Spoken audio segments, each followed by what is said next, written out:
Hello, believers, non-believers, and everyone in between. You're listening to Stories with Sapphire. I am Sapphire Sandalo. Now get cozy and open your mind because it's story time.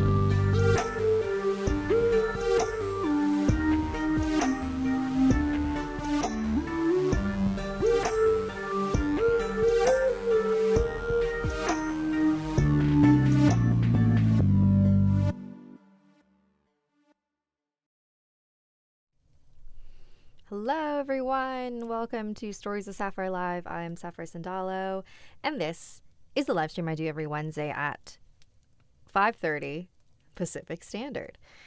This is where I read your emails, read your stories, stuff that may not make it into the podcast or the animated videos. So I read a bunch of stories, and then at the very end, I pull a card from one of my decks. Today, we'll pull from the Wild Mystic deck. It's got animals. It's super fun, and I love it. Oh, man.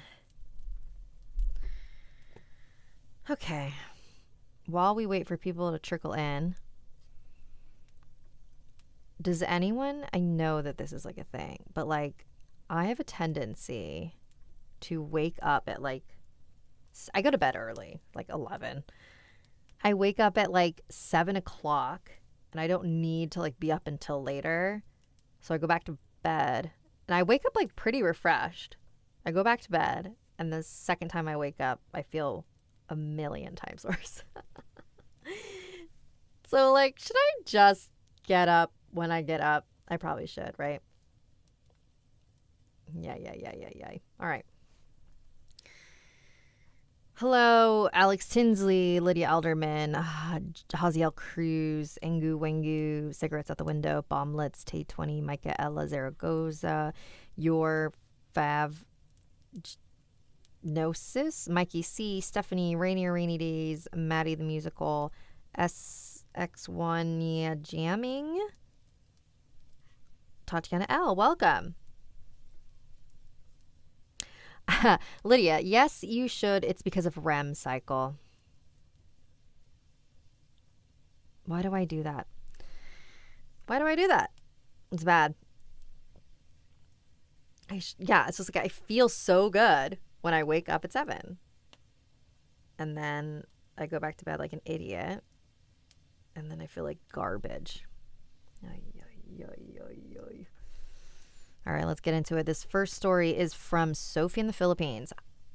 Hi, Sapphire. I'm Sophie, and I have a story to share. I'm also from the Philippines, and I have a story that was passed down from me by my cousin. When she was in college, she studied at one of the most respected schools in the Philippines. She had a batchmate from the other department that was pressured so much by her family.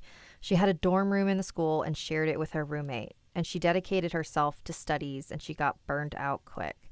So when summer vacation was near, her roommate was packing her stuff to go home to her family. Then the girl told her roommate to lock the cabinet before she leaves for her hometown. The roommate agreed, and that was that.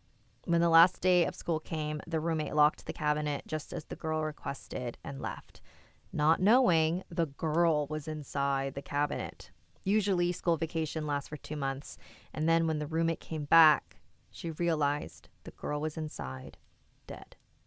Thank you for your time, Sapphire. This tale is one of my favorites, and it gave me the chills when I first heard it. So is that an urban legend, or is that something that actually happened? Hang on, let me reread this. I feel like there's a couple details missing. Like, what do you mean the girl told her roommate to lock the cabinet before she leaves? Like, through a text? Like, how do you not know that they're in there? You know what I mean? And how did she tell her to do that? I have a lot of questions. But that's still creepy. And it also, yes, Adam Lombardo sounds like the trunk one. I don't know if any of you in here had this same urban legend at your college, if you attended college. At my school, LMU, we had this story, and I think the dorm was McKay. So if you went to LMU to McKay, where Iggy's Diner is, there was this like urban legend. I guess an urban legend. There was an urban legend that like there was this girl who went to the school who had an eating disorder, and she was super, super skinny. And before spring break, she like rolled into the crack between the bed and the wall, and she got stuck. But no one else was there because they were on spring break. And so her roommate didn't find her until like a week later. And I don't know. I feel like that is one of those like random college urban legends that are at multiple schools. It's the same thing with like, I feel like I have heard the nun impregnated by a priest and they both kill themselves story like a million times. And it's at like all of these Catholic schools. So I feel like, that's one of them, those recurring urban legends. So tell me if you've heard that before or not. Okay, live stream read. All right. Ooh, did you hear that? A little gurgling. Okay. Oh my God, I really need to just wake up when I wake up, huh?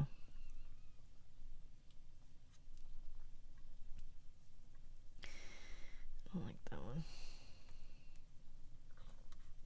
Oh my God, I got so many tummy noises. Huh. All right, this one's called Nighttime Nuisance. Just wanted to let you know that I'm a huge fan, and I've been a fan since I was little. I'm also not sure if you're still doing this, but I like to share my story anyways. Yes, I am still doing it. When I was a baby, I knew how to talk shockingly well at only around 5 months. I could form proper sentences and hold conversations with people, which I think might be a result of my paranormal experience. Oh my God, sorry. I grew up for the first 4 or 5 years of my life in a small old home that had been around since one of the wars in the area. My mom moved into the house with me and my 3 brothers and struggled financially, so inevitably she had to get a small house. Sorry, I'm gurgling right now. Everything was pretty normal for a little while, but my mom told me she always felt like she was being watched in the shower. She just always felt like somebody else was there, like something had its eyes on her at all times. I had a really hard time falling asleep in that house, and my mom was always concerned on why it was so difficult for me to sleep. She freaked out when I told her that the little boy in the house wouldn't stop bothering me. He would keep me up by talking about himself, and he was always confused. I remember very vividly him asking if he could have a blanket because he was so cold. My mom had also told me that at night he would stand over her bed and ask where his parents were and where he was. She tried to answer as little as possible because she felt like he wasn't innocent.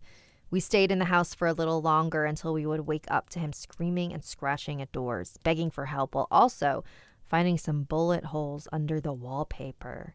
A few times we would go into the kitchen and all the cabinets would be open, even though none of us except our mom was tall enough to reach it. She eventually had enough and moved as quickly as possible into another house. I lost count of how many times she saged the house, and especially how many times she saged me specifically. My brothers never saw him, but me and my mom did. I didn't learn until recently that the little boy most likely wasn't a little boy, but was a demon or malevolent entity that tried to attach itself to me and my mom. I've started to worry a little bit recently because I've been having sleep paralysis and dreams of him begging for my help and telling me how cold and hurt he was. Every time I go by that house for groceries, I always feel physically sick to my stomach.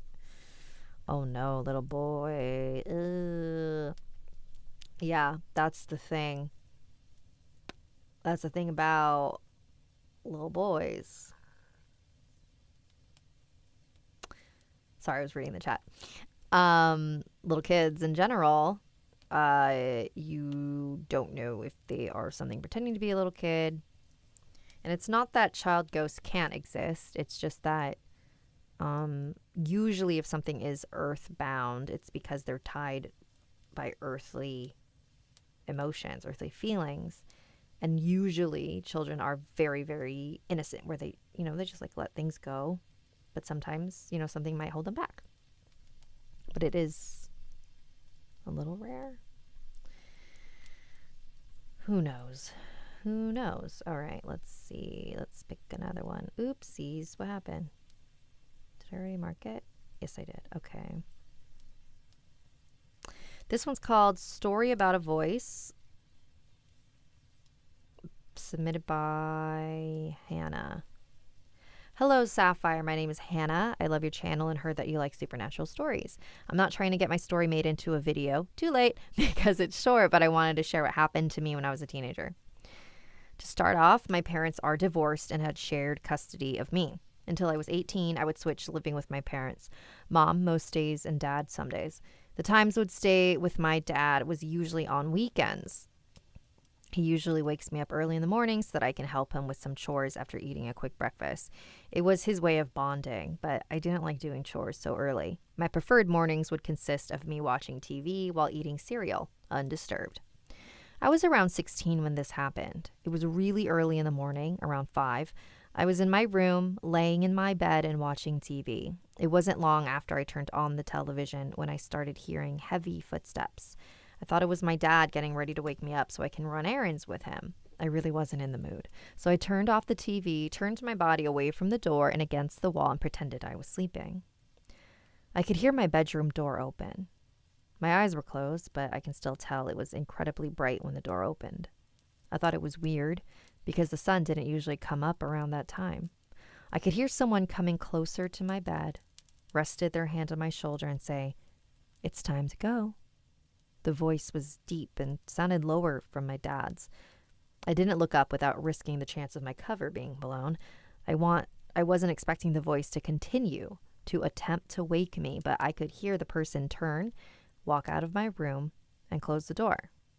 In my mind, I thought Dad was being adamant about me waking up, whether I wanted to or not. And maybe he purposely deepened his voice in order to sound assertive with his decision. It was only 5:30, so rolling my eyes, I quickly got up and got dressed so I can get ready for whatever errand Dad wanted me to run with him. When I was ready, I started leaving my room, and I noticed something strange. It wasn't as bright as I thought it was. In fact, the sun was barely coming up. I called out to my dad, wondering where he just went off to. I then heard him walking down the hall still in his nightclothes. The conversation went a little bit like this. "Hannah, what are you doing?" "Dad, didn't you try to wake me to go somewhere with you?" "What? You said it was time to go." "No, Hannah, go back to sleep." I didn't know what to say. When the weekend was over, I went back to my mom's house. I told her about what had happened with the deep voice. My mom then said, "You know, Hannah, Grandpa had a deep voice. Maybe it was him saying hello to you." My grandfather had died just a month before I was even born. That's just ridiculous. But I felt the hand. I saw the light and I heard the voice. Someone was definitely there, but who and what did they mean by "it's time to go"? I don't know what it was, and it's still a mystery to me. But maybe it was my grandfather coming down from heaven to say hello to me since he never saw me in person. Or it could be something else, but I'm not sure. Ooh, I love that one. I'm going to mark that for the podcast. So that actually reminds me, and I shared, if you listen to the podcast, I've shared this story, but there was one time where this is at my old place, my sister and I were sleeping in the living room, each to our own couch. And I remember so vividly, and I was wearing an eye mask, right? I opened my eyes underneath the eye mask so I could see that the living room light was now on, and I could see legs standing next to me, and it was my sister. And I heard her voice, and she was like, "Sissy, wake up. Wake up. I can't go to sleep. Wake up." And I was just like so tired and like out of it, and I was just like, I'm not like getting up. Like, I don't know what her deal is. That I could have, like, I was fucking awake. Oops, sorry. And then like I went back to sleep, and then when I woke up in the morning, I turned to my sister and I was like, "Did you get up in the middle of the night?" And she's like, "No." And I'm like, "Oh my God," because I swear that I was awake when that happened. So then a week later, my husband goes out of town, and I'm kind of freaked out. So I ask my cousin to come sleep over with me. So we're both sleeping in the living room, but this time she sleeps on the couch that I was at, and then I sleep on the other couch. And she has like a tiny little dog, right? And then in the morning, she turns to me and goes, "Did you wake up in the middle of the night?" And I was like, son of a bee. "No, I did not." And she's like, "Okay, well, I woke up in the middle of the night and I could see like her dog had like turned her head to look towards the bathroom. So she looked towards the bathroom and she saw like a shadow silhouette go into the bathroom. She thought it was me going to the bathroom." And it was not me. So there were a couple other things that happened in that apartment that make me think like there was some kind of like ooh, I just got like weird chills. Might be my lack of sleep. But I got like weird chills in my head. I'm almost positive there was some type of weird mimic at that apartment, and I don't know like why. I don't know why it was there. I don't know if I started seeing it only after I started like getting really, really into my magic and spirituality and stuff like that. Oh, creepy. Adam, thank you for the super chat. So, if I submit a story that isn't paranormal but is terrifying as a concept, could it be an episode? I mean, oh, sorry, I'm reading the other chats. I am open to any stories. My only real, I guess, what's the word I'm looking for?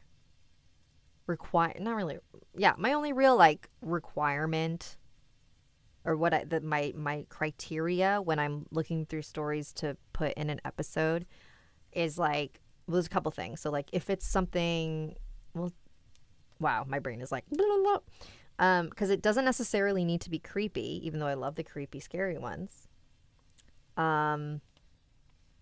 It just needs to make me, this is so vague, but it needs to make me think. Like, does it change the way that I view the world in any way? That's sort of like, do I feel something when I read it? That's how yeah. So like this last one, like I felt something when I read it. So I was like, oop, and then I'm like, I'm going to mark that for the podcast. So that's sort of what I look for. That's how I curate the stories. Did it make me feel something? Because a lot of things don't. So yeah, so if your story isn't paranormal, but it makes me feel something, then it could potentially make it. Hope that helps. Mikey C, gasp, such foul language. LOL, thanks for cheering me up every week. You're awesome, Sapphire. I love all you guys. Oh, thank you, Mikey C, and thank you for hanging out. Nev Campbell, what are you doing in the chat? Do you like horror movies, Sapphire Sandalo? Oh, is that like a Scream reference? What's your favorite scary movie? If I got that call, I would tell the person on the other line, 13 Ghosts from 2003, I think. Not the original, the remake. The remake is tight. Except I would love, that's actually, I think that's one of my like far off fantasy, not super trying hard to make that happen, but like, wouldn't it be cool if that happened? Dreams is to do a remake of 13 Ghosts. Because it's not a perfect movie. There are a lot of things that I personally would change, but I love so much about it. And there's so much lore behind all of the creatures that they made. The effects are really cool. The concept of like the glasses and you can see ghosts and like the writing on the wall and the production design. It's a cool freaking movie, but definitely had weird story issues. So like that's my weird little like fantasy dream. Oh boy. Ooh, 551. All right. Let's do another shorty and then I'll pull a card for you. This is called A Real Horror Experience I've Had. Hi, my name is Jay, or just Jax, and I'm an African-American high schooler with a pretty average life, except this one experience I had around grade school. So around when I was in elementary school, maybe 3rd or 4th grade, I remember a short but still horrifying experience I had in one of my old houses. It was late, well, for me, but it was around 10 p.m. Really dark, dusk weekend. My parents went out, so it was my sister and her friends babysitting me. I remember being downstairs watching TV, but out of the corner of my eye, I see long, thin white fingers wrap around a door frame to my right. And I see a bulbous white head look like it's peering at me or watching me. And I see it retreat into the room that I was in. I run crying to my sister, being a whole lot younger than I am now, but as I've grown up and not being a spiritual person or believing in ghosts, I pass it off as a waking nightmare. A type of nightmare while you're still awake, kind of like sleep paralysis without the paralysis. But I've recounted this story with my sister years later, and she told me and her friend were hearing like weird whispers or sounds that night, and I directly remember my sister and 2 to 3 of her friends using a Ouija board, or whatever you call it, not unusual for a bunch of teenagers in the mid-2010s. But I swear I've seen it one more time years later, but I still believe it's a trick of my eye or something, and I'm sorry for the informality of the email, but I promise the story is just really cloudy. But like, I still wonder if the little movements and figures I see in my peripheral are just my mind playing tricks on me or something more sinister. I've shared this story a bit, not a lot, but I've never really sent it to anyone who does anything in horror, just stuff like this, and I apologize for the informality of my writing. JW. Oh, well, thank you so much. It was not an informal email. I don't know why I kept apologizing for that. So,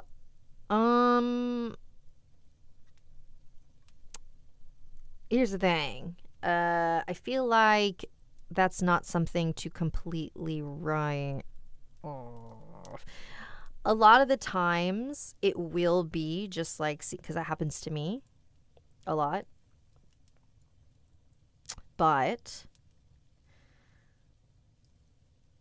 it like, pay attention to when it happens.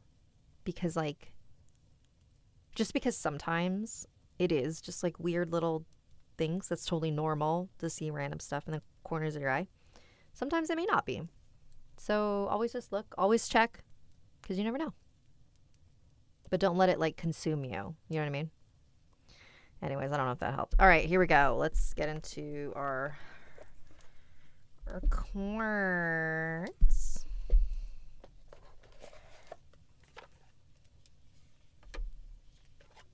Okay.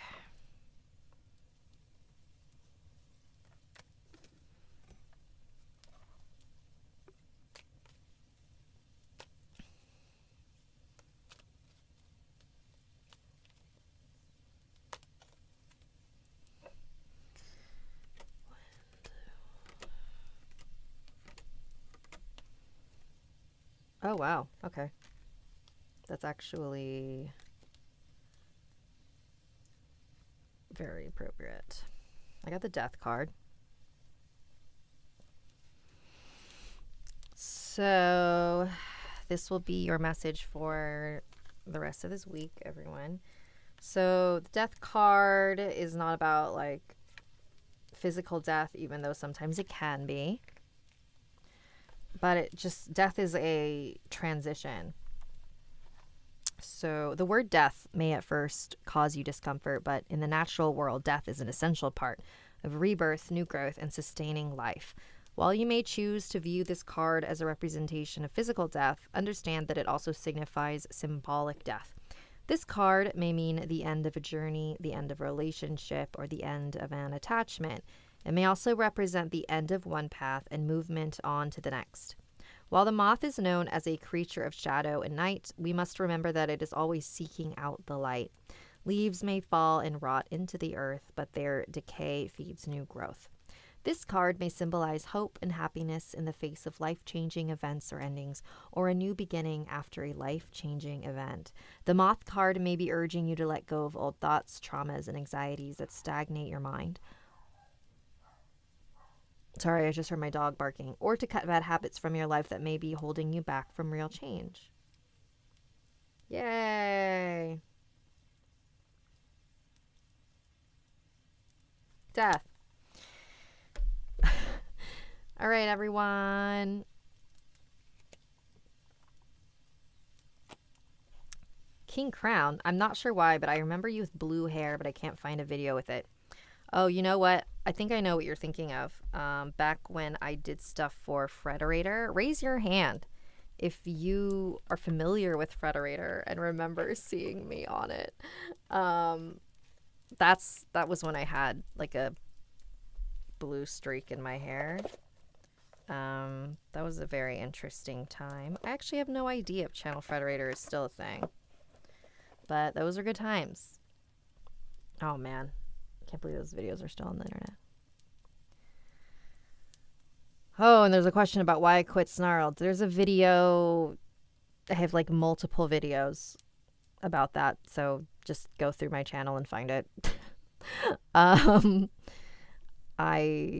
It's so funny. Like, if you Google why did Sapphire leave Snarled, like you will find so many answers. You'll find it. You just Google it. Okay. Sorry, because I just don't have time for it. Anyways, thank you so much for hanging out. I hope you embody the moth this week. No, that's not what I say. Channel the moth. No, whatever. Sorry. I need to sleep. Okay. Bye, everyone. I'll see you next week.